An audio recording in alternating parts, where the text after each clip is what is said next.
Había una yegua en el rincón más oscuro del corral, con las costillas marcadas como duelas de barril viejo y los ojos metidos hacia adentro como quien ya no espera nada de este mundo. Estaba de pie, pero apenas. La pata trasera izquierda doblada en un ángulo que no era natural, cargando el peso en las otras tres como si supiera que pedir ayuda ya no servía de nada. A su lado, pegado a su flanco con esa fe ciega que solo tienen los recién nacidos, un potro de días, color bayo con una mancha blanca en la frente, mamaba en silencio. Y en ese silencio había algo que no cerraba. Algo que no debería estar pasando en ese corral que llevaba 2 temporadas cerrado, con el candado oxidado y la tierra tan seca que las grietas parecían heridas abiertas en el suelo. Nadie había entrado ahí en meses. Nadie había traído agua. Nadie había abierto esa puerta. Y sin embargo, ahí estaba ese potro, vivo, limpio de moscas, con el ombligo ya cicatrizado y los ojos brillantes de quien todavía no sabe lo que es el miedo. La yegua lo miraba de vez en cuando, con esa mirada larga y sin fondo que tienen los caballos cuando están midiendo el peligro, y bajaba la cabeza apenas, como si el solo peso de estar de pie le costara más de lo que nadie podía calcular desde afuera. Remedios Villarreal vio todo eso desde el otro lado de la reja y no dijo nada. Solo metió la mano al bolsillo del delantal, sacó el rosario que nunca se le caía de encima y lo apretó sin rezar. Porque lo que estaba viendo no era un milagro, era algo peor. Era una responsabilidad. Remedios Villarreal tenía 62 años y una sola hectárea de tierra a nombre propio, en las afueras de Álamos, Sonora, en ese límite donde la sierra empieza a bajar y el mezquite lo invade todo antes de que uno se dé cuenta. Llegó ahí 17 años atrás como esposa de Fermín Trujillo, hombre de pocas palabras y trabajo serio, que murió de un infarto en el potrero una mañana de febrero, sin que nadie pudiera hacer nada, porque la camioneta estaba en el taller y el camino estaba cerrado por la lluvia de la noche anterior. Desde entonces Remedios había trabajado esa tierra sola, con los hijos que le quedaban cerca y los que se habían ido al norte a buscar lo que el rancho ya no podía darles. Tenía gallinas, tenía un huerto que producía más chile que otra cosa, tenía una vaca seca que le habían regalado porque ya no daba leche y nadie quería matarla todavía, y tenía las manos llenas de tierra permanente, de ese color que no sale ni con jabón de lavandería, que es la marca de la gente que trabaja la tierra de verdad y no de prestado. El corral que compró estaba junto a su terreno, separado apenas por un alambrado de 4 hilos que el tiempo había aflojado hasta que en varias partes ya no cerraba nada. Era del difunto Cástulo Montoya, hombre que había tenido ganado en sus buenos tiempos, pero que en sus últimos años solo había tenido deudas y un carácter que la gente de Álamos describía con una sola palabra cuando ya estaba muerto: difícil. Su viuda, la señora Esperanza, lo vendió a precio de abandono porque no tenía con qué pagar el impuesto predial de 3 años y el municipio estaba empezando a amenazar con embargo. Remedios lo compró con los ahorros que tenía guardados en una lata de café de hojalata debajo del lavabo de la cocina, que era donde Fermín había guardado siempre el dinero de emergencia y donde ella había seguido guardándolo, porque cambiar eso hubiera sido como borrarlo a él. 20,000 pesos que tardó 8 años en juntar, vendiendo queso los sábados en el mercado municipal y bordando manteles de encaje que una tienda de Hermosillo le compraba cada temporada de fiestas. No compró el corral por el corral. Lo compró porque colindaba con su tierra y porque el aljibe que tenía adentro era de piedra bien trabajada, de esos que ya nadie sabe hacer. Y si lo recuperaba, podía resolver el problema del agua en el verano sin depender de la pipa del municipio que llegaba cuando llegaba y cobraba lo que cobraba. Eso era todo. El plan era así de simple y así de concreto. La señora Esperanza le entregó la llave un martes. Era una llave de hierro negro, grande y pesada, de las que ya no fabrican. Remedios fue sola al otro día, en la mañana, antes de que el calor de agosto pusiera la tierra a vibrar. Estaba calculando el trabajo que iba a costar limpiar el corral, la leña muerta, los corrales de tablas podridas, cuando vio las huellas. Frescas. En el polvo húmedo junto al aljibe, huellas de herradura, pequeñas y grandes, mezcladas. Y antes de que su cabeza pudiera terminar de entender lo que estaba viendo, escuchó el resoplido largo y bajo que viene de un animal grande que sabe que lo encontraron y está midiendo si tiene energía para correr o si ya no. Remedios no corrió, no gritó. Caminó despacio hacia el rincón oscuro donde el techo de lámina todavía estaba en pie y donde la sombra era más gruesa. Y ahí los encontró, a la yegua y al potro, así como los vio cualquiera que haya conocido el dolor de una bestia sin culpa, quietos, sin alternativa, esperando que el mundo decidiera qué hacer con ellos.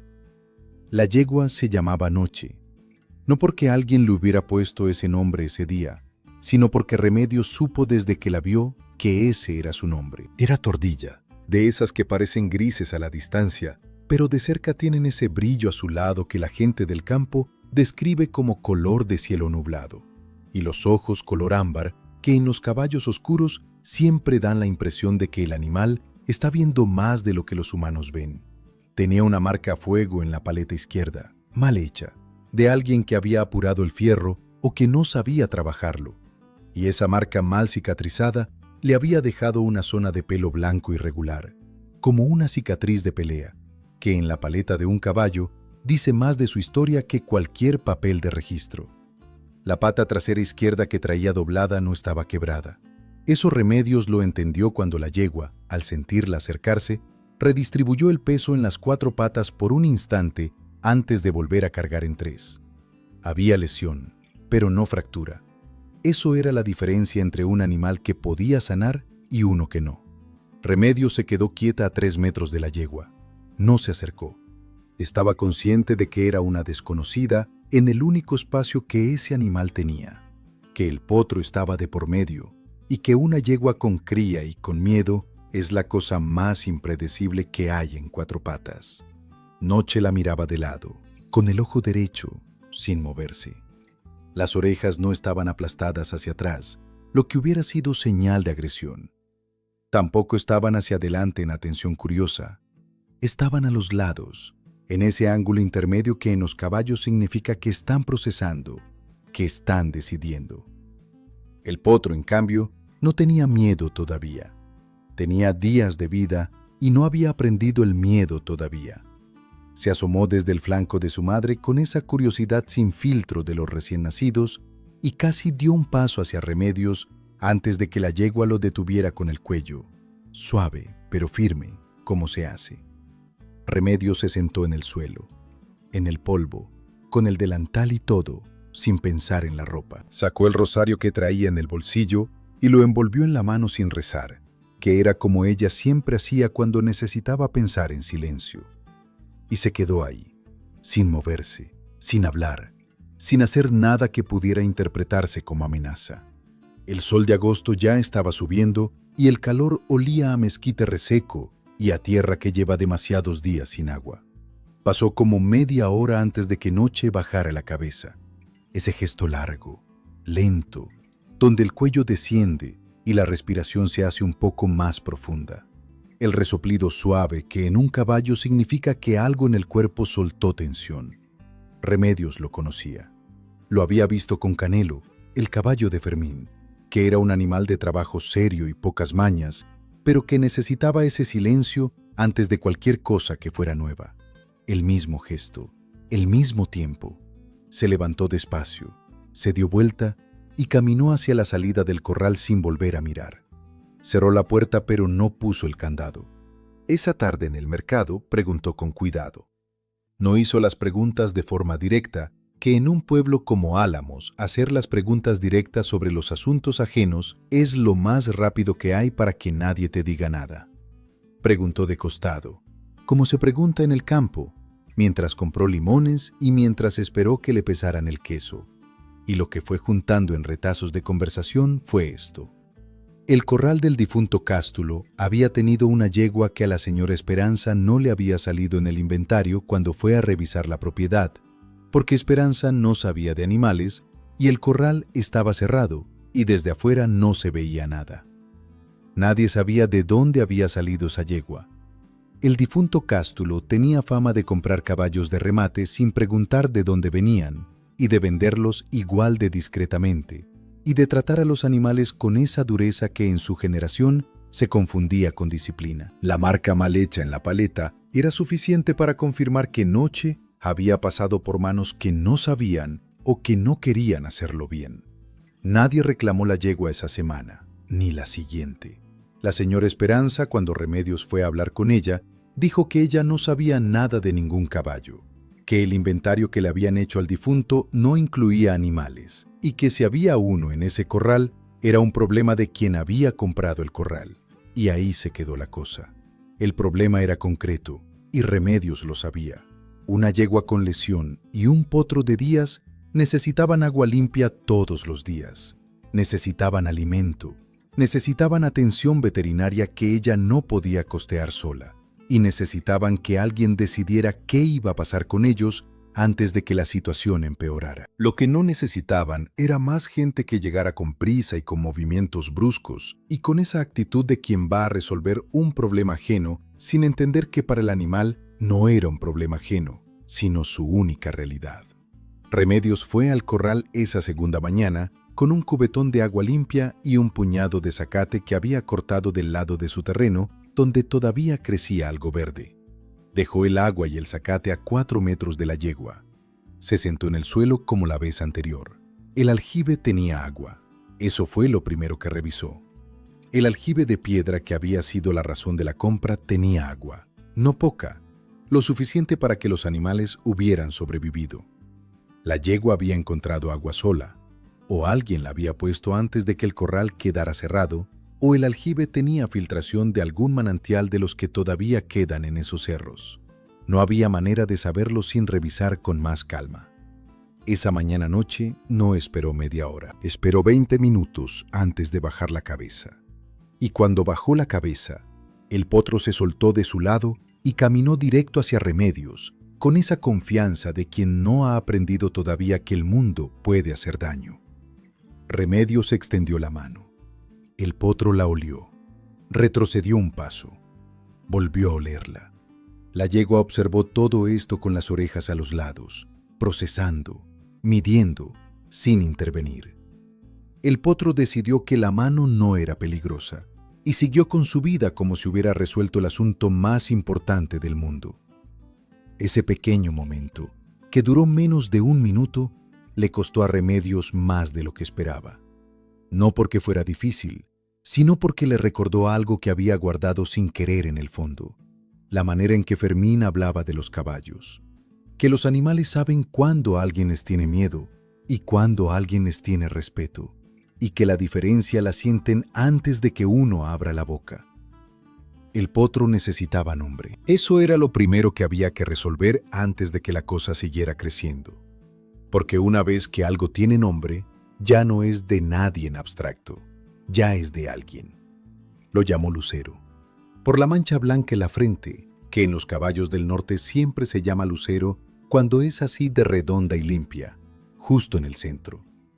Lucero Trujillo, pensó, aunque no lo dijo en voz alta, porque ese apellido ya era suficientemente pesado para una persona y no quería cargárselo a un animal que estaba empezando. El asunto llegó a oídos de Rodrigo Garza 3 días después. Como llegan siempre los asuntos en los pueblos del norte, por conversación indirecta, por el comentario que alguien suelta sin querer en la tortillería o en la ferretería, y que llega multiplicado y transformado a los oídos de quien menos conviene que lo sepa. Rodrigo Garza era quien compraba y vendía ganado en el municipio, el que organizaba los remates, el que conocía los precios antes de que los precios existieran, el que tenía 4 camionetas y 2 ranchos, y un primo en el gobierno municipal que le servía para resolver lo que no se podía resolver de otra manera. Era el tipo de hombre que en el campo llaman listo, aunque listo en ese contexto no siempre significa inteligente, sino que con más frecuencia significa que sabe cómo aprovechar las situaciones antes de que otros se den cuenta de que son aprovechables. Rodrigo sabía de dónde venía la yegua. No lo dijo de inmediato, pero lo sabía. Era un animal de pedigrí cruzado, parte cuarto de milla, parte sangre fría, de una remonta que había salido de Chihuahua 2 años atrás en circunstancias que en el mundo de los remates de ganado se describían como irregular. No tenía papeles limpios. Eso era lo que la hacía valiosa para cierto tipo de comprador y lo que la hacía invisible para el registro oficial. El difunto Cástulo la había comprado barata porque nadie más había querido el riesgo del papel feo, y la había tenido escondida porque sacarla en público hubiera generado preguntas que no quería responder. Cuando Cástulo murió, la yegua quedó ahí, en ese corral, olvidada en el inventario que nadie revisó bien porque la señora Esperanza no sabía de animales y el notario tampoco había preguntado. Rodrigo Garza se presentó en el terreno de Remedios un jueves en la tarde, cuando el sol ya iba bajando y el calor empezaba a soltar un poco. Llegó en la camioneta más nueva de las 4, la roja, que era la que usaba para los asuntos que quería que se vieran bien desde lejos. Traía sombrero de fieltro gris y botas de avestruz que a Remedios le parecieron fuera de lugar en un terreno donde el polvo entraba en todo. Venía con un hombre más, que se quedó en la camioneta con el motor prendido y que Remedios reconoció como Tobías Salcido, uno de los que trabajaban con Garza en los remates y que tenía fama de saber cuándo conviene hablar y cuándo conviene quedarse callado. Garza fue directo. Era el tipo de hombre que confunde la directidad con el poder, que cree que hablar primero y fuerte es lo mismo que tener razón. Le dijo a Remedios que la yegua que estaba en el corral que ella había comprado era un animal que tenía pendientes, que había gente que tenía interés en él y que él estaba en posición de facilitar la cosa para que Remedios no tuviera problemas. Le ofreció 3,000 pesos por el animal, en efectivo, ese mismo día. 3,000 pesos por una yegua de sangre cruzada que en cualquier remate limpio habría valido 10 veces eso. Remedios lo escuchó sin interrumpir. Cuando Garza terminó de hablar, ella preguntó una sola cosa. ¿Tiene papeles de ese animal? Garza no respondió de inmediato. Eso ya era una respuesta. Los papeles se pueden arreglar, dijo finalmente. Entonces todavía no los tiene, dijo Remedios. Garza sonrió, pero era la sonrisa que usan los hombres cuando sienten que alguien más chico que ellos está haciéndose el difícil. No era una sonrisa de alegría, era una de advertencia. Doña Remedios, usted compró el corral de buena fe, y yo le estoy ofreciendo resolver esto de buena fe. No tiene por qué complicarse la vida por un animal que ni siquiera es suyo. Ese animal está en mi propiedad, dijo Remedios. Hasta que alguien demuestre con papel que es suyo, es mi responsabilidad. Y 3,000 pesos no cubren ni el agua que lleva tomada. Garza se subió a la camioneta. Antes de arrancar dijo algo que Remedios escuchó pero no respondió. Algo sobre que el municipio tenía maneras de revisar si todas las propiedades en la zona tenían su documentación en orden, y que a veces esas revisiones tardaban mucho y costaban más de lo que la gente esperaba. Luego arrancó y se fue levantando una nube de polvo que tardó en asentarse. Esa noche Remedios no durmió bien. No era el miedo lo que la mantuvo despierta, aunque algo de eso había. Era el cálculo. Tenía un animal que no era formalmente suyo, que no tenía papeles limpios, que estaba herida, que tenía una cría recién nacida y que un hombre con recursos y con un primo en el municipio quería recuperar. La situación tenía varias salidas y ninguna de ellas era completamente limpia. La que parecía más directa era hablar con el médico veterinario del municipio, que se llamaba Aurelio Dávalos, y que Remedios conocía de la época en que tenía la vaca. Dávalos era un hombre joven, de Hermosillo, que había llegado a Álamos 2 años atrás en un programa de la Secretaría y que todavía no había aprendido a medir cuándo las cosas del campo se resuelven con reglamento y cuándo se resuelven de otra manera. Eso podía ser un problema o podía ser una ventaja, dependiendo de cómo se usara. Lo fue a buscar al día siguiente, temprano. Le contó una situación sin adornarla. Un corral comprado legalmente, una yegua sin papeles encontrada dentro, una cría recién nacida, una lesión en la pata trasera que necesitaba evaluación profesional y un hombre que había venido a reclamarla sin papeles. Dávalos escuchó, escribió algunas cosas en una libreta y le dijo que él tenía obligación legal de levantar un acta de animal en situación de abandono cuando las condiciones lo justificaban y que esa acta podía darle a Remedios la custodia temporal del animal mientras se resolvía la situación legal de la propiedad. ¿Y si alguien viene con papeles después?, preguntó Remedios.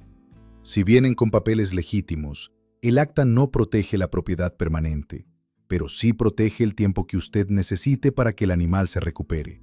Y si los papeles no son limpios, el acta es evidencia de buena fe de su parte.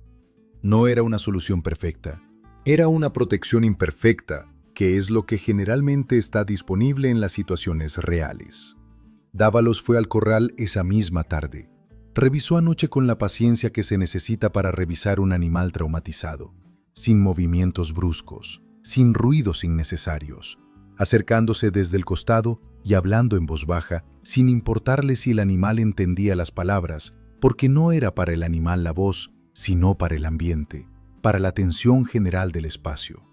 La lesión en la pata trasera izquierda era una tendinitis crónica, probablemente maltratada en algún momento anterior, que se había agravado con el tiempo y el esfuerzo del parto. No era irreversible. Requería reposo, vendaje especializado, antiinflamatorios que no eran baratos y paciencia, que era lo más difícil de conseguir en la mayoría de los casos, pero que en el de Remedios no iba a ser el problema. El potro estaba bien. Dávalos lo revisó con el mismo cuidado y dijo que era un animal sano, bien nutrido para las condiciones, con reflejos normales y sin señales de deshidratación. Lo que no dijo, pero que Remedios entendió en su tono, era que el potro era un animal de valor real, del tipo que en condiciones normales no se abandona, y que su presencia en ese corral cerrado junto a su madre era algo que no tenía una explicación fácil. ¿Cómo llegaron aquí?, preguntó Dávalos mientras llenaba el acta. Eso es lo que yo también quisiera saber, dijo Remedios. Dávalos levantó el acta. Le dio una copia a Remedios, sellada con su firma y su número de registro municipal. Le dejó los antiinflamatorios con instrucciones escritas y un número de teléfono para cualquier cambio en la condición del animal. Y antes de irse, dijo algo que Remedios guardó sin saber todavía para qué lo iba a necesitar. Esa yegua parió sola, doña Remedios, en un corral cerrado, sin agua suficiente, con una lesión en la pata. Los potros que nacen así generalmente no sobreviven. Este sobrevivió. Eso no es común. Remedios miró a Lucero, que en ese momento estaba mamando con esa dedicación sin distracciones que tienen los recién nacidos. No, dijo, no es común. Las semanas que siguieron tuvieron su propio peso y su propio ritmo, que es el ritmo del campo. No el de las urgencias y las resoluciones rápidas, sino el de las cosas que se van haciendo todos los días sin que ningún día sea el definitivo.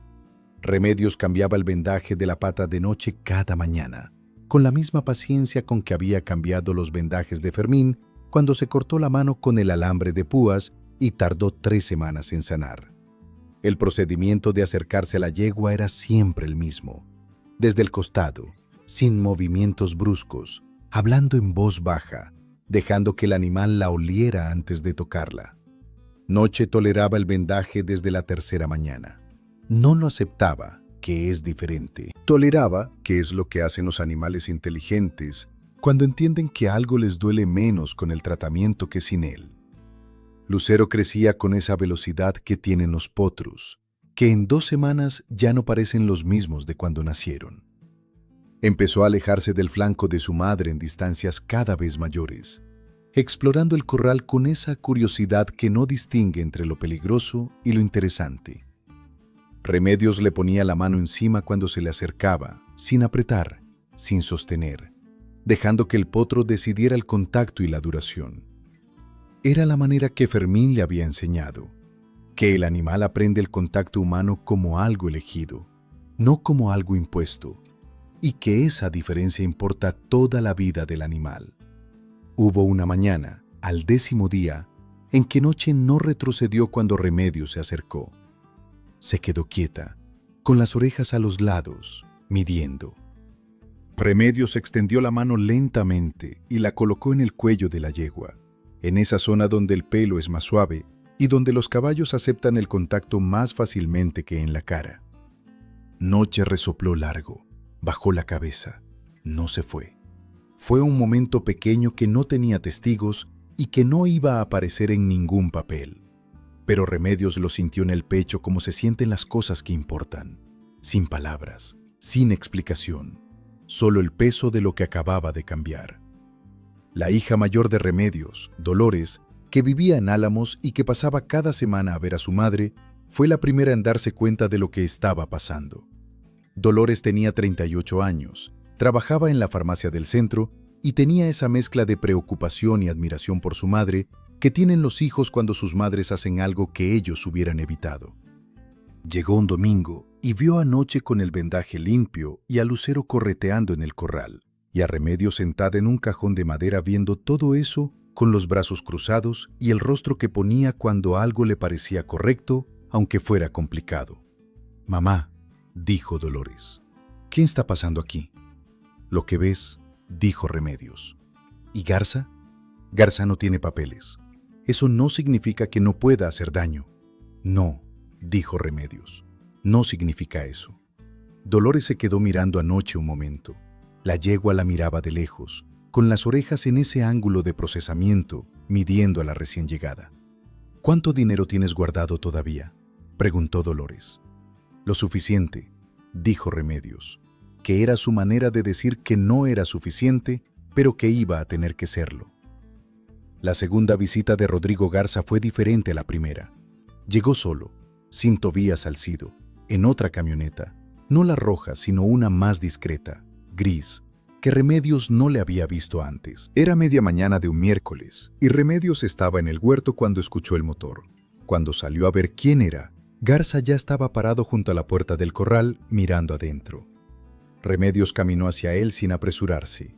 La yegua, en el interior, había levantado la cabeza bruscamente en cuanto escuchó la camioneta, y tenía las orejas aplastadas hacia atrás, lo que era una lectura en sí misma. Ese animal conocía ese motor, o ese tipo de motor, y lo que asociaba con él no era nada que le gustara. «Ya sé que tiene el acta del veterinario», dijo Garza sin voltearse cuando Remedios llegó a su lado. «Dávalos me llamó. Bueno, no me llamó a mí, pero el asunto llegó a mis oídos». «En los pueblos chicos todo llega», dijo Remedios. «Sí». Garza miraba a Noche, que seguía con las orejas aplastadas y el cuerpo tenso sin moverse. «Esa yegua no me quiere. No le caigo bien a los animales en general». «Los animales son buenos para juzgar el carácter de la gente», dijo Remedios. Garza se volvió a mirarla.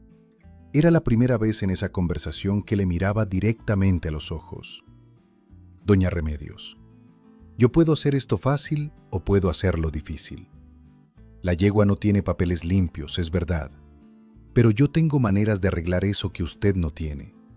Y el potro que nació ahí vale lo que usted no se imagina. Si usted me deja llevármelos y me firma que los encontró en el corral y no sabe más, yo me encargo del resto y usted no tiene problemas con nadie. ¿Y si no firmo? Entonces hay una revisión de prediales que viene del municipio. Y hay una pregunta sobre si el corral que compró tenía animales en el inventario original de la sucesión y si eso cambia las condiciones de la compra». «Eso no cambia nada», dijo Remedios. «La sucesión fue tramitada por un notario. El animal no estaba en el inventario porque nadie lo declaró. Eso es problema de quien vendió, no de quien compró». «En teoría», dijo Garza. «En la ley», dijo Remedios. Garza volvió a mirar a Noche. La yegua seguía tensa, con las orejas aplastadas, pero no se había movido del lugar. «Piénselo», dijo Garza, y se fue a la camioneta. Esta vez no hizo comentarios antes de arrancar. Lo que hizo fue quedarse un momento con el motor prendido, como midiendo algo, y luego arrancar despacio, sin prisa, que es la manera en que los hombres que tienen poder demuestran que no necesitan apresurarse. Remedios entró al corral. Caminó despacio hacia Noche, desde el costado, hablando en voz baja. La yegua tenía las orejas todavía aplastadas, el cuerpo todavía en tensión. Remedios se le acercó al cuello, puso la mano en el mismo lugar de siempre y esperó. Pasaron 2 minutos antes de que las orejas de Noche empezaran a moverse, primero hacia los lados, luego hacia adelante. El resoplido largo, la cabeza bajando. «Ya se fue», dijo Remedios en voz baja. «Ya se fue». Esa tarde fue a ver a don Anselmo Quiroga, que era el hombre más viejo del ejido y que en sus tiempos había sido comisario ejidal y que sabía más de derecho sobre la tierra en esa zona que cualquier abogado de ciudad que Remedios pudiera costear. Don Anselmo tenía 83 años y vivía solo desde que su esposa murió, en una casa de adobe que él mismo había levantado décadas atrás y que se había ido asentando con los años hasta que las paredes tenían ese ángulo leve que preocupa a los ingenieros, pero que los rancheros viejos saben que puede durar otro siglo si la base es sólida. Tenía una silla de cuero en el corredor donde recibía a todo el que llegaba a pedirle consejo, y era famoso por escuchar hasta el final antes de decir una sola palabra. Remedios le contó todo: la yegua, el potro, el acta, las 2 visitas de Garza, el primo en el municipio, el asunto de los papeles. Don Anselmo escuchó hasta el final. ¿El veterinario levantó el acta en el sistema municipal?, preguntó. Él dijo que sí. ¿Usted tiene copia firmada? Sí. ¿Firmada y sellada con número de registro? Sí. Don Anselmo asintió. La situación de la yegua es clara. Si no aparecen papeles limpios en un plazo razonable, la custodia temporal se puede convertir en transferencia de propiedad por abandono documentado. El asunto del corral y el inventario de la sucesión es más delicado. Pero si la compraventa fue tramitada por notario y el animal no fue declarado en el inventario, eso es responsabilidad del vendedor, no del comprador. Garza sabe eso. Lo que está haciendo es presionar para ver si usted cede por el miedo al trámite. Lo sé, dijo Remedios. ¿Y no cede? No tengo por qué. Don Anselmo la miró con esa manera que tienen los viejos del campo cuando están midiendo a alguien, sin apresurarse, sin declarar nada todavía. Hay una cosa más, dijo finalmente. El potro. Si el potro tiene sangre de valor y Garza lo sabe, no va a soltar esto por el acta sola. Va a buscar otra presión. ¿Cuál? No lo sé todavía, pero va a buscarla. Eso fue lo más útil que don Anselmo le dijo, no porque fuera una solución, sino porque era la verdad, que la solución no había llegado todavía. En la semana que siguió, Remedios hizo 3 cosas que no le contó a nadie, o casi a nadie. La primera fue ir a la presidencia municipal a ver directamente el registro de prediales del corral que había comprado y asegurarse de que todo estuviera en orden y que no hubiera ninguna irregularidad que Garza pudiera usar. La segunda fue preguntarle a Dávalos si había alguna manera de gestionar los papeles legales del potro desde el momento del nacimiento, documentando que había nacido en su propiedad bajo su custodia. Y Dávalos le dijo que sí había un procedimiento para eso, que no era fácil, pero que era posible, y que empezara a juntar la documentación. La tercera fue escribirle a su hijo mayor, que se llamaba Aurelio como el veterinario, pero que todos llamaban el Güero, y que vivía en Chihuahua trabajando en una distribuidora de maquinaria, contándole la situación.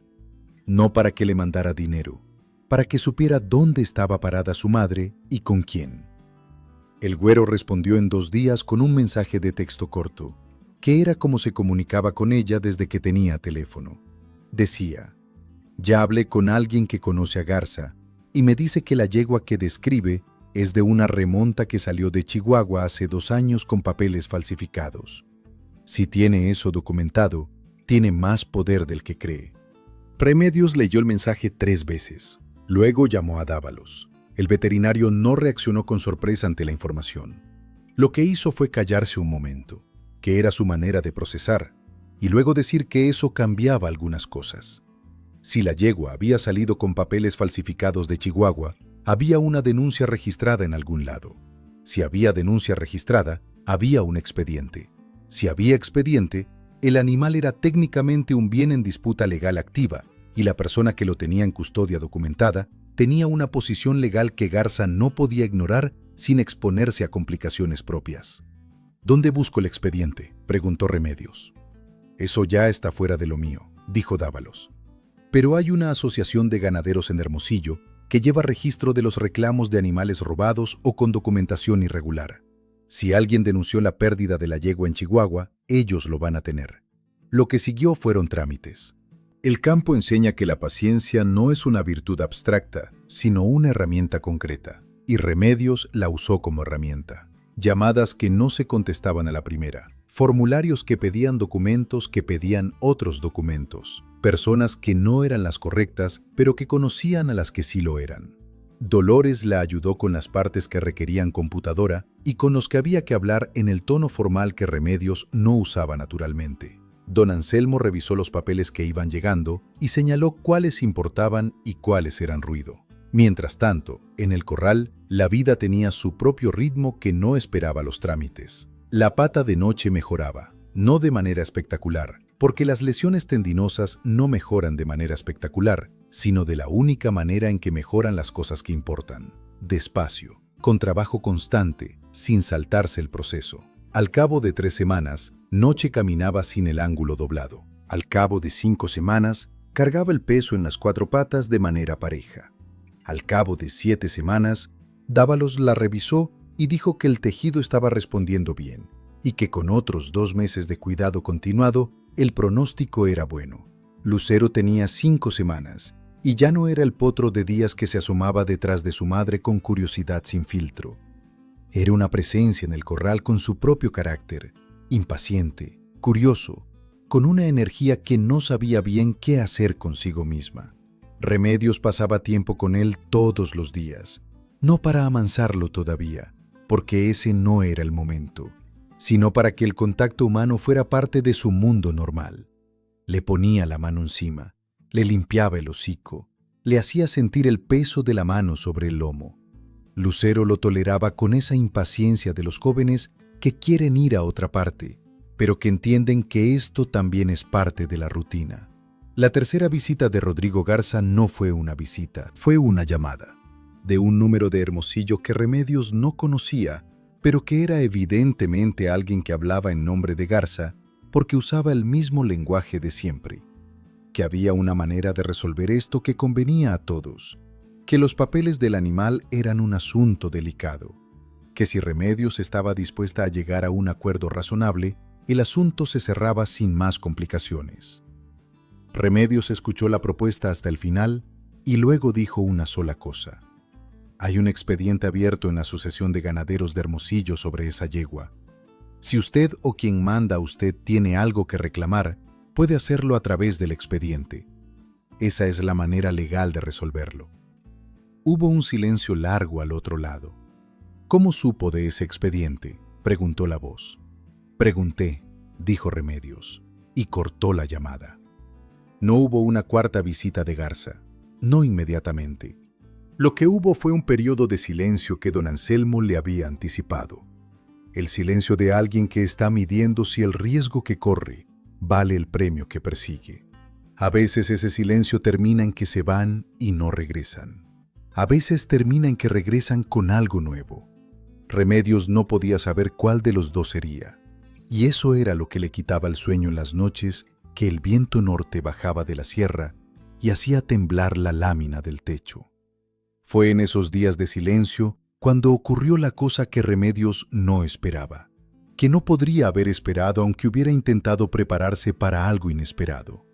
Llegó una mujer, sola, en un carro de ciudad, de esos compactos que no sirven para los caminos de terracería, pero que los traen de todas maneras. Era una mujer de unos 50 años, bien vestida pero no de manera ostentosa, con el cabello recogido y unas manos que al apretarlas, Remedios notó que no eran manos de escritorio, sino manos que habían trabajado en algo.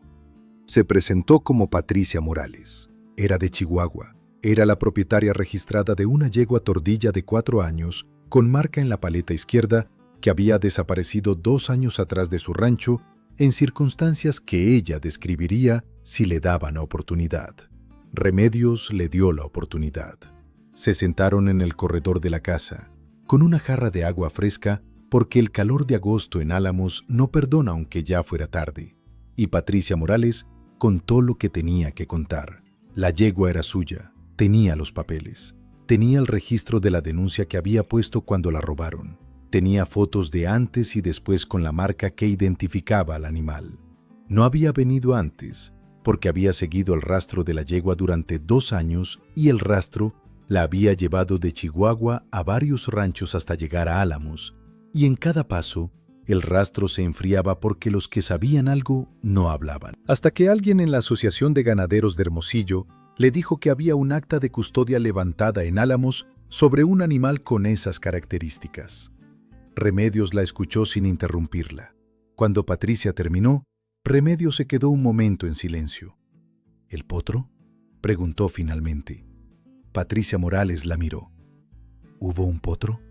Nació en mi corral hace casi 2 meses. Patricia cerró los ojos por un momento. Cuando los abrió, había algo en su cara que Remedios reconoció porque era lo mismo que ella había sentido la primera mañana en el corral. La mezcla de alivio y de responsabilidad que llega cuando algo perdido aparece y uno entiende que aparecer no resuelve todo, sino que abre otro conjunto de preguntas. ¿Cómo está ella? Mejor. Tenía una lesión en la pata. Está sanando. Patricia empezó y se detuvo. La tenía desde que era potranca. Nos costó trabajo sanarla la primera vez. Si volvió a lesionarse con el parto, el veterinario dice que el pronóstico es bueno. Patricia asintió. ¿Cómo la llama? Noche, dijo Remedios. Así la llamo. Así la llamo yo también, dijo Patricia Morales en voz baja. Fue ese detalle, más que cualquier papel o cualquier foto o cualquier descripción, lo que le cerró la cosa a Remedios. No era prueba legal, pero era el tipo de verdad que no se inventa. Fueron al corral juntas. Patricia entró primero, despacio. Noche levantó la cabeza bruscamente, como siempre hacía con los desconocidos, con las orejas hacia adelante en atención alerta. Pero antes de que Patricia llegara a los 4 metros de distancia, algo cambió. Las orejas de la yegua se movieron, no hacia atrás, no en alerta, sino en ese ángulo que Remedios había aprendido a leer como reconocimiento. Noche extendió el cuello hacia adelante, el hocico abierto, olfateando el aire en la dirección de Patricia. Y luego hizo algo que en las semanas que llevaba con Remedios no había hecho nunca.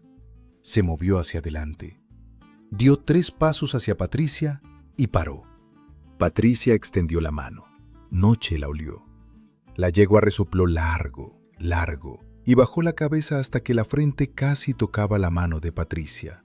Y Patricia puso la mano en esa frente y se quedó quieta. Remedios observó todo esto desde la entrada del corral, con los brazos cruzados, con el rosario en la mano apretado sin rezar. Lucero llegó corriendo desde el otro lado del corral, con esa velocidad errática de los potros que no han aprendido todavía a coordinar el cuerpo, y se plantó junto a Noche, mirando a la recién llegada con la misma curiosidad de siempre.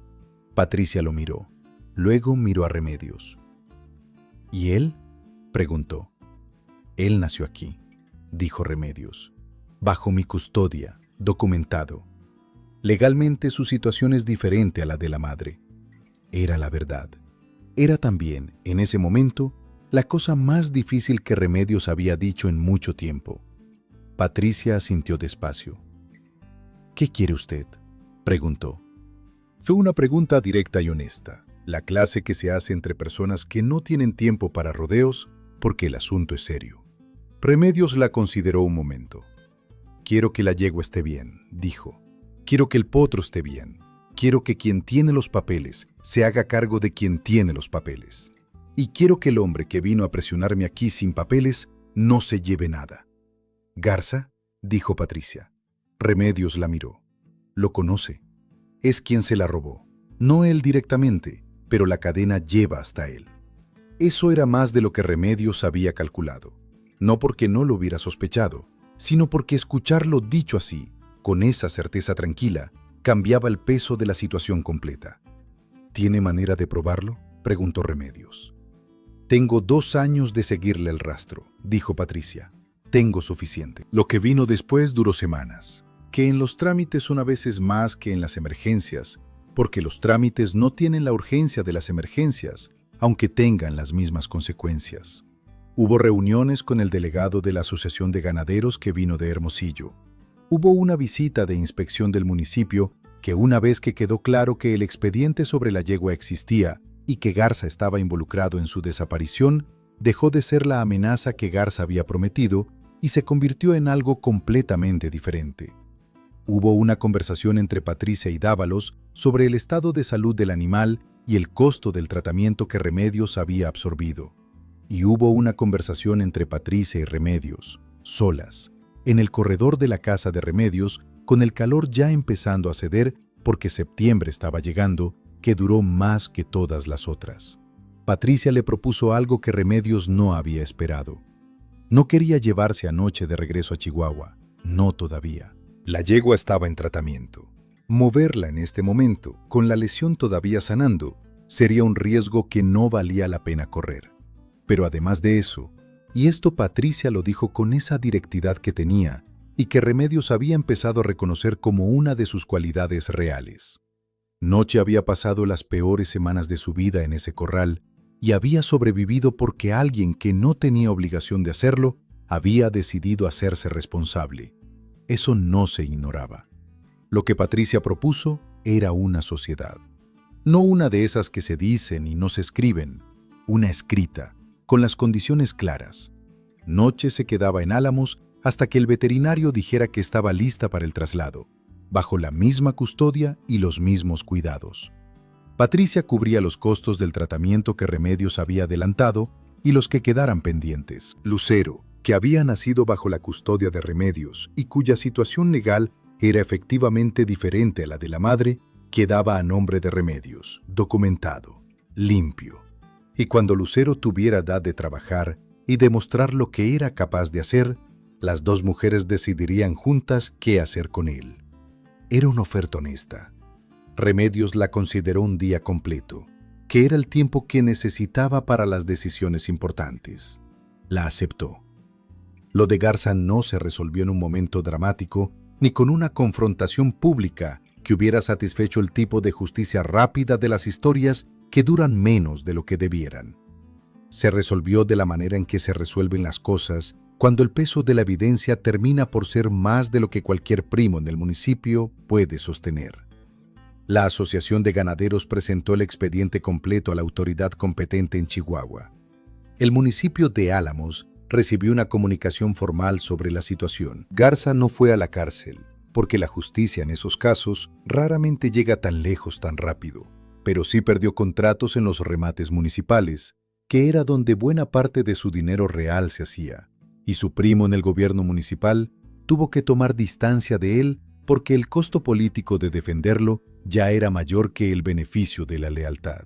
No era todo, pero era concreto y era real, y era suficiente para que Garza entendiera que Álamos ya no era un territorio donde sus métodos funcionaban de la manera en que estaba acostumbrado. Don Anselmo, cuando Remedios le contó cómo había terminado todo, asintió en silencio durante un momento y luego dijo algo que no era un comentario sobre Garza ni sobre la justicia, sino sobre Remedios. Usted hizo bien en no firmar ese papel, dijo. No era mi firma para dar, dijo Remedios. El viejo asintió de nuevo. Eso también. El octubre llegó con ese cambio que en la Sierra de Sonora tiene una textura específica. El aire que deja de pesar como en el verano y empieza a tener ese filo limpio que anuncia que el frío está bajando, aunque todavía tarde semanas en asentarse. El mezquite empezó a soltar hoja en algunas partes y la gobernadora que bordeaba el terreno de Remedios tomó ese tono verde oscuro que tiene en el otoño, más intenso que en ninguna otra temporada. Los nopales junto al aljibe estaban cargados de tuna roja, de esa que en esa zona llaman cardona y que la gente mayor todavía sabe cómo limpiar sin cortarse con las espinas. Noche caminaba bien. La última revisión de Dávalos había sido concluyente. La tendinitis había respondido al tratamiento mejor de lo esperado, posiblemente porque el reposo había sido completo y el seguimiento había sido constante, y el animal estaba listo para el traslado cuando la propietaria lo decidiera. Patricia Morales había venido 2 veces más desde la primera visita. La segunda vez trajo a su hija, una muchacha de unos 25 años que se llamaba Fernanda y que había crecido con Noche desde que la yegua era potranca, y que cuando entró al corral y la yegua la reconoció, la muchacha no pudo evitar llorar y no intentó evitarlo tampoco. Lucero tenía 3 meses.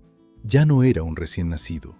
Era un potro con carácter propio que Remedios iba conociendo día con día, impaciente, afectuoso a su manera, con una tendencia a empujar con el hocico cuando quería atención que Remedios le estaba corrigiendo con paciencia, porque en un potro que va a crecer, eso puede convertirse en un problema. Respondía a su nombre. Eso era lo primero que Remedios se había asegurado, que su nombre fuera algo real para él, que lo escuchara y lo conectara con su presencia antes de que empezara cualquier otra cosa. La mañana en que Patricia vino a llevarse anoche, Remedios se levantó antes del amanecer, no porque tuviera algo urgente que hacer, sino porque quería estar ahí desde temprano, con el corral limpio y el agua fresca y el zacate puesto, como si fuera una mañana cualquiera, como si la normalidad fuera la manera correcta de despedir algo.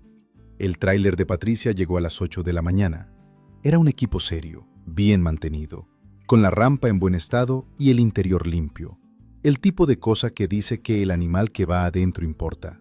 Vinieron con Patricia 2 personas de su rancho que sabían cargar animales, que entraron al corral con movimientos tranquilos y sin apresurarse.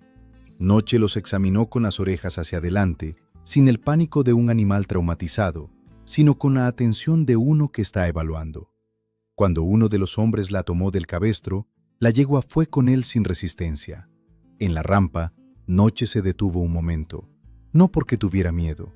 Era ese instante de medición que tienen los caballos antes de subir a un espacio encerrado.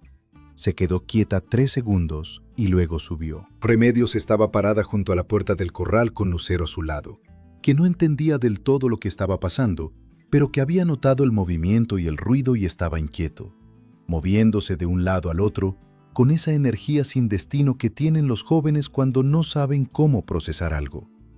Remedios le puso la mano en el cuello y lo dejó moverse sin forzarlo a quedarse quieto.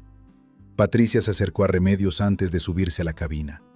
¿Está bien?, preguntó, mirando no a Remedios, sino a Lucero. Va a estar bien, dijo Remedios. No era lo mismo, pero era honesto. Patricia sacó un sobre del bolsillo y se lo dio a Remedios. Adentro estaban los papeles de Lucero, ya tramitados, ya sellados, con el nombre de Remedios Villarreal como propietaria registrada. Y también adentro había un cheque que cubría los costos del tratamiento veterinario y algo más, que Patricia no explicó y que Remedios no preguntó, porque hay cosas que cuando se explican pierden lo que son. Cuando Lucero esté listo, dijo Patricia. Si usted quiere, me avisa. Tengo personas que saben trabajar con caballos de sangre, no para imponer nada, para lo que usted necesite.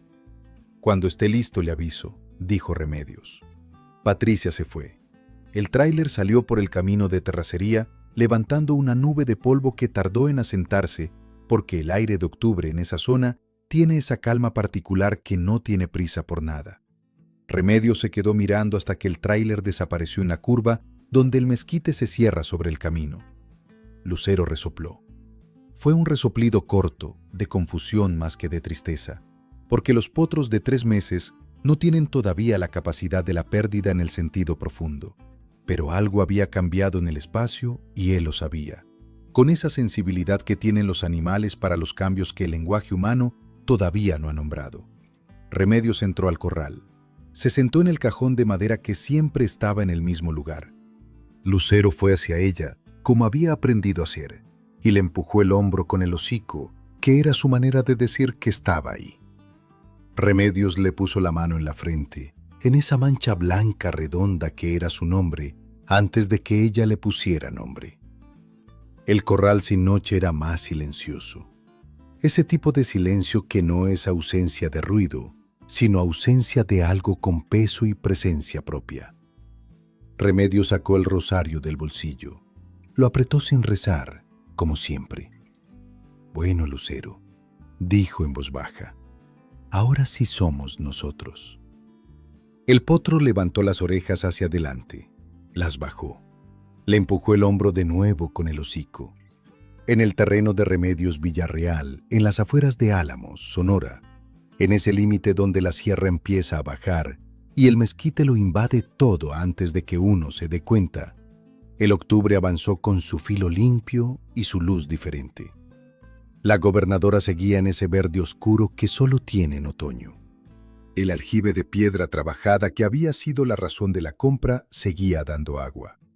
Y en el corral que había estado cerrado y abandonado, que había guardado adentro un secreto que nadie había puesto intencionalmente ahí, un potro bayo con una mancha blanca en la frente crecía en la única dirección en que los animales jóvenes saben crecer, hacia adelante, sin mirar atrás, con la confianza de quien no ha aprendido todavía que el mundo puede hacer daño, y que en ese no saber todavía hay algo que vale la pena cuidar.